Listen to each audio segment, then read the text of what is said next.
Adam. I am here today getting ready to show you how to do some salt crystal painting. This is an easy, fun art project with a little bit of science involved. And I have found the original idea online, and I've used it in classroom settings and visits to organizations in the community, working with kids in middle and high school, and always really enjoy doing this, even the ones who are a little nervous about artistic expression, because this is a really abstract kind of project. They feel comfortable just jumping in and getting started with it. So I'm going to kind of introduce the supplies we need, show you an example of the product we're going to be making, and just giving you some pointers and going through the process. And it's all going to be super easy. You'll probably have a lot of the supplies already at home, which is great for staying healthy at home. So let's get started. Let's start off by just going through the supplies that we need. So very first thing that we're gonna do is we're gonna determine a good workspace. So I've pulled out a table to keep from staining it. I know it's real ugly, but it's so practical. I got a trash bag, and I used scissors to cut the side seams, and then just open the trash bag and laid it down. That will help us prevent from staining our work surface. You could also just do this outside if you're worried about staining things in your home. If you are concerned about stains on clothes, make sure you're wearing like an apron, or you are wearing something you don't mind getting stained. This may not be the best time to use gloves when they are needed for other things, but for future reference, you could use some gloves to keep from staining your fingers with food coloring. So one of the very first things that we need, one of the most important, is Epsom salt. I happen to have lavender Epsom salt on hand, so that means that we have a nice relaxing aromatherapy session going on in with our art. So I have half a cup of that. And then I'm gonna have table salt. It doesn't matter if it's iodized or non-iodized, but we're only gonna use about 1/8 of a teaspoon of that. We just want a little bit to create a reaction. For pigment, you can use watercolor, but I found we get a little better crystal formation if we use food coloring, which is water-based and thin. And I find it easiest to work with strictly primary colors because we can use those to make any color we like. However, if we work with like purple and yellow, we're gonna end up with like a grayed out or a brown. So this is a good time to kind of go over a little bit of color theory. Red and yellow are gonna make orange. Blue and yellow are gonna make green, and blue and red will make purple. So if we mix all of those colors together, we're gonna get black, because the presence of all colors when we're talking about pigment is black, and the absence of all color is white. And our last ingredient we're gonna need is hot water. So older teens, y'all will probably be fine just working with some hot water.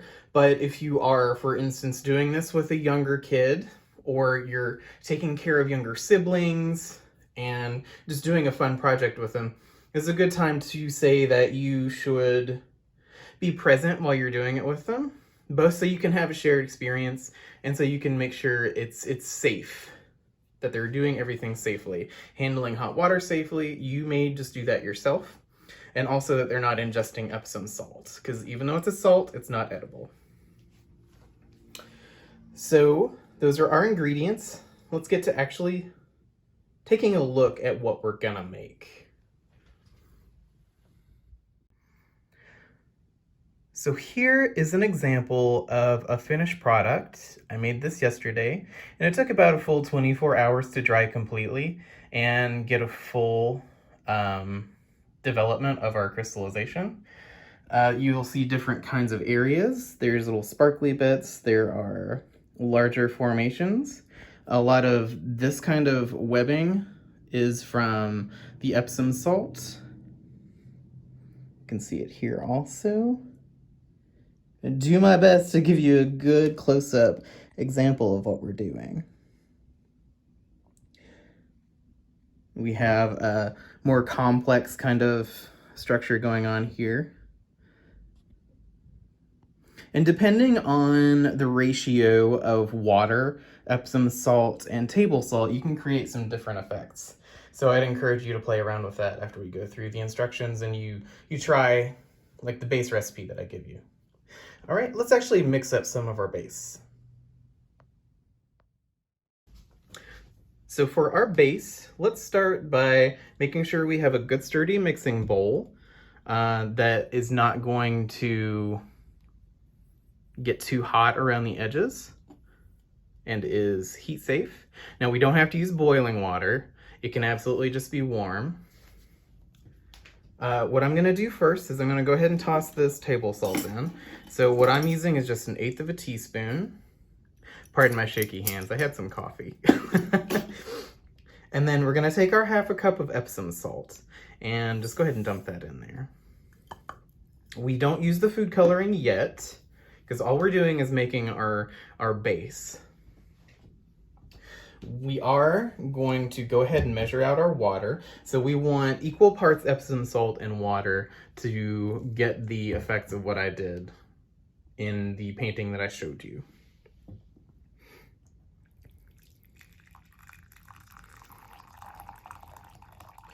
It's a nice 1/2 cup right there. We're gonna go ahead and pour that into our Epsom salt and table salt and stir it up as much as we can.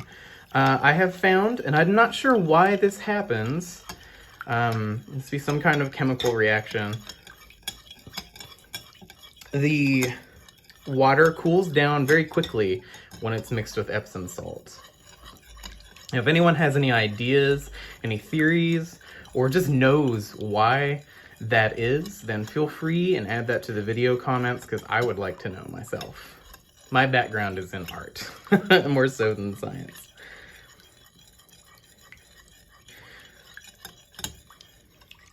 You can still see we've got some Epsom salt down on the bottom. We'll keep stirring a little bit more. Oh yeah, that's cooling down fast. There's still a little bit down there, but I think we've got it mixed up enough and it's gonna be fine. All right, so now we've got our base. Essentially what we're doing is watercolor, and this is the water that we'll be using. Okay, so let's get to the actual painting, the really fun part. Now what I recommend, if you have some at home, is watercolor paper. And this is gonna be ideal because it's absorbent. It's made to use with water-based mediums. We're just gonna have the best results. Now, if you wanna try some other paper, you can. And what I recommend is you just take a brush, get a little wet, and do a dab test on a corner or the sides, and see how that paper holds up. You could probably get away with cardstock or maybe construction paper. You'll find notebook paper is probably gonna fall apart if you try to use that though. So I should also mention, you're gonna want a brush. This is the best that I have available at the moment. I would recommend getting yourself, or if you have kind of a wide bristle brush available, that's really good for covering a lot of space on the page. It doesn't have to be anything nice, it can just be a craft brush. So we've got our paper and our brush. We have our mixture here. If it's been sitting for a minute, you wanna give it a good stir, make sure you don't have a lot settling on the bottom. And what we're gonna do, we have our food coloring at the ready. What I like to do is just get some of that water on the brush. If you pick up some of the Epsom salt crystals, it seems to give us some fun results. So go ahead and swish your brush around in there a little bit, make sure it's good and wet, and then just come over to your paper and brush water on. You can do this in an intentional way, try to make different patterns, but what I recommend to start with is just getting your page wet. And depending on how your paper is sitting, you're gonna get areas where the water pools. And that's good, that's okay, because that means that we might have more crystal structures form in that spot. We are just having fun, and whatever happens, happens. So we got a good bit of water on here. And now we're gonna actually start painting. And I know it's a bit loose to say painting, but it's a lot of fun. And we're actually gonna, the way I do this, we're gonna let the food coloring do the work for us. I'm gonna start with blue.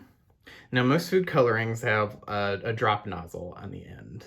And all we are going to do, we're not gonna bother brushing it on. If you want to do that, you can. But what I'm gonna do is just drop some blue on there. And it spreads out on its own.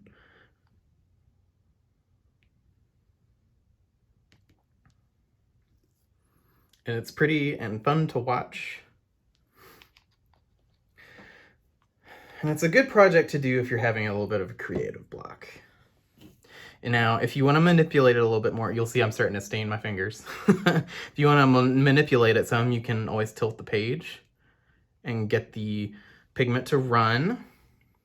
And keep in mind, it will spread, it'll keep spreading and doing its own thing. However, once the pigment is absorbed into the paper, that's pretty much it when it comes to food coloring. It's not quite as forgiving as watercolor paint, for instance, but we're still having fun with it. Now, if we want to make some purple or some red, we can just drop a little bit of that. Let's do some in the corner. Red seems to be the slowest of these to spread. Something to keep in mind if we're working with dye, that can be clothing dye, it can be food dye, is that red is our strongest dye. It's going to take the least amount of red to make a color. And yellow is our weakest dye. So if we're making orange, we're probably going to end up using more yellow than we use red. Or else we're going to end up with like a reddish orange.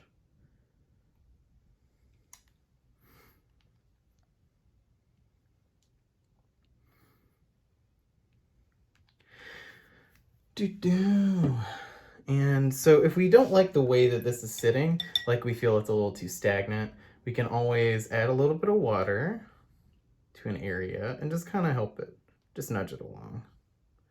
Create some little channels. There's no wrong way to go about this.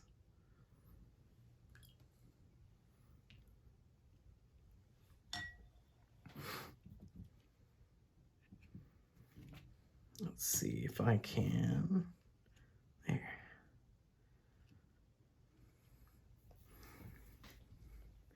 What else should we do? Let's put a little bit more red.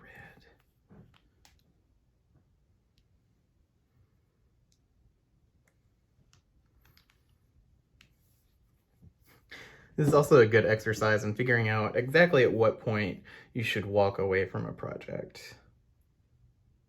Because I've done a lot of things where I was really enjoying it and I liked what I was making, but it wasn't quite where I wanted it to be. So I kept poking at it and messing with it, and eventually it got too muddled and was not at all anything that I enjoyed. Another thing you could do, I'm not going to do it because it's really loud, you could take a hair dryer and spread it with that. Now it's going to be a really strong effect unless you hold it really far away. But if we have a design on here and we like how it looks, then we can just call it done.